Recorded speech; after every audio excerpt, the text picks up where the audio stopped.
ఆ నియోజకవర్గంలో ఒకప్పుడు వైసీపీదే హవా. వరుసగా 2 సార్లు గెలిచిన ఆ స్థానంలో గత ఎన్నికల్లో సీన్ రివర్స్ అయింది. టీడీపీ ఎమ్మెల్యే అభివృద్ధికి బాటలు వేస్తున్న క్రమంలో వైసీపీ నుంచి వలసలు పెరిగాయి. దీంతో పార్టీ ఉనికి ప్రశ్నార్థకంగా మారిపోయింది. 2029లో టీడీపీకి చెక్ పెట్టాలని భావించిన ఫ్యాన్ పార్టీ పెద్దల్ని వలసలు కంగారు పెడుతున్నాయి. అక్కడి పరిణామాలపై పార్టీలో జరుగుతున్న చర్చ ఏంటి? స్థానిక సంస్థల ఎన్నికల్లో టీడీపీకి కనీస పోటీ ఇవ్వలేని దుస్థితి వైసీపీకి దాపురించబోతోందా? ఫ్యాన్ పార్టీలోని పరిస్థితి తనకు అనుకూలంగా మలుచుకుంటున్న టీడీపీ ఎమ్మెల్యే ఎవరు, ఏ నియోజకవర్గం? పూర్తి వివరాలు ఈ స్టోరీలో చూద్దాం.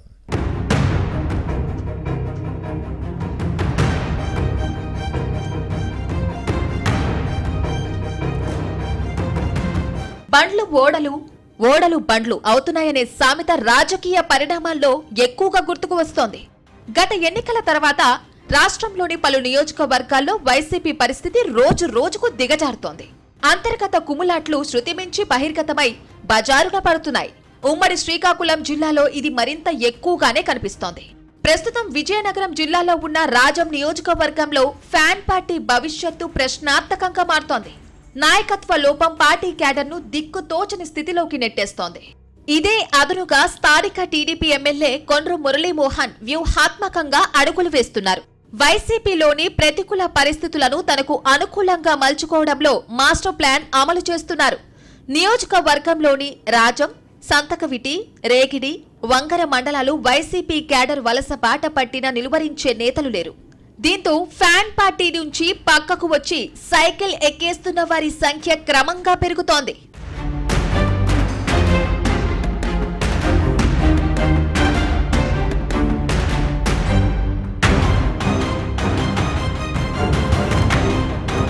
పార్టీ క్యాడర్ వలసతో వైసీపీ పరిస్థితి తాడులేని బొంగరంలా తయారైంది.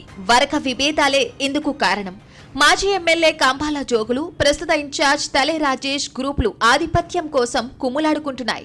స్థానిక సంస్థల ఎన్నికలు తరుముకొస్తున్న సమయంలో నేతల మధ్య నెలకొన్న విభేదాలు పార్టీకి నష్టమన్న అంచనాలు ఉన్నాయి. అంతర్గత కుమ్ములాటలు ఇదే విధంగా కొనసాగితే అసలుకే ఎసరు వస్తుందన్న ఆందోళన పార్టీ నేతల్లో ఉంది.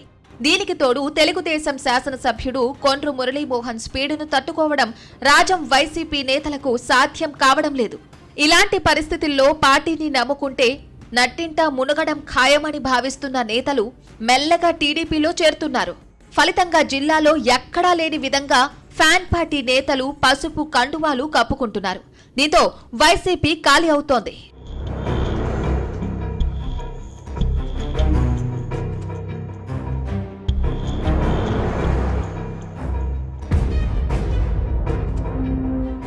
కాంగ్రెస్ లో మంత్రిగా పనిచేసి ప్రస్తుత టీడీపీ ఎమ్మెల్యేగా ఉన్న కొండ్రు మురళి నియోజకవర్గ అభివృద్ధిపై దృష్టి పెట్టారు.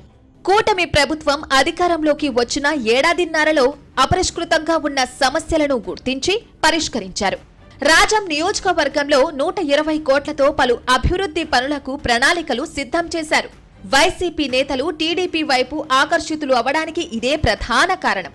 జగన్ పాలనలో కరుడు కట్టిన నాయకులుగా కనిపించిన వారంతా నెమ్మదిగా టీడీపీలో చేరుతున్న క్రమంలో వైసీపీ దిక్కుతోచని పరిస్థితిని ఎదుర్కొంటోంది. పార్టీ నేతలను ఇది కంగారు పెడుతోంది. 2029 ఎన్నికల్లో కొండ్రు మురళికి చెక్ పెట్టాలనుకున్న ఫ్యాన్ పార్టీ పెద్దలకు స్థానిక పరిస్థితులు మింగుడు పడడం లేదు. అయితే ఎమ్మెల్యే మురళి స్థానిక సంస్థల ఎన్నికల్లో కూటమి క్లీన్ స్వీప్ చేసే విధంగా ఇప్పటి నుంచే వ్యూహాత్మకంగా అడుగులు వేస్తున్నారు.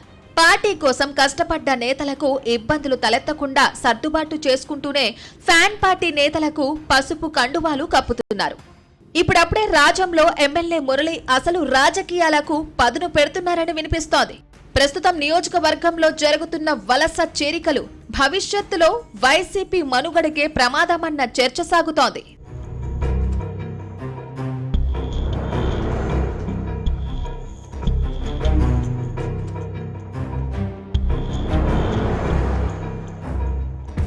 మరోవైపు స్థానిక ఎన్నికల్లో వైసీపీకి జల్ల కొట్టాలన్న ఫార్ములాను అమలు చేస్తున్నారు టీడీపీ కొండ్రు మురళి. కర్ణుడి చావుకు 1,00,000 కారణాలు అన్నట్టు రాజంలో ఫ్యాన్ పార్టీ పతనానికి అన్ని సమస్యలు ఉన్నాయి. నియోజకవర్గంలో నాయకత్వ లోపంతో పాటు పార్టీలోని అంతర్గత కుమ్ములాట్లు, టీడీపీ ప్రజాప్రతినిధి మురళికి ప్లస్ గా మారుతున్నాయి. పైగా తన స్వీయ అనుభవంతో నియోజకవర్గ అభివృద్ధికి నిధులు రాబట్టడంలో మురళి సక్సెస్ అవుతున్నారు. ఇలాంటి పరిస్థితుల్లో రాజం వైసీపీ ప్రస్తుతం గడ్డు పరిస్థితిని ఎదుర్కొంటోంది. భవిష్యత్తులో ఇక్కడ రాజకీయ పరిణామాలు ఏ మలుపు తిరుగుతాయో చూడాలి.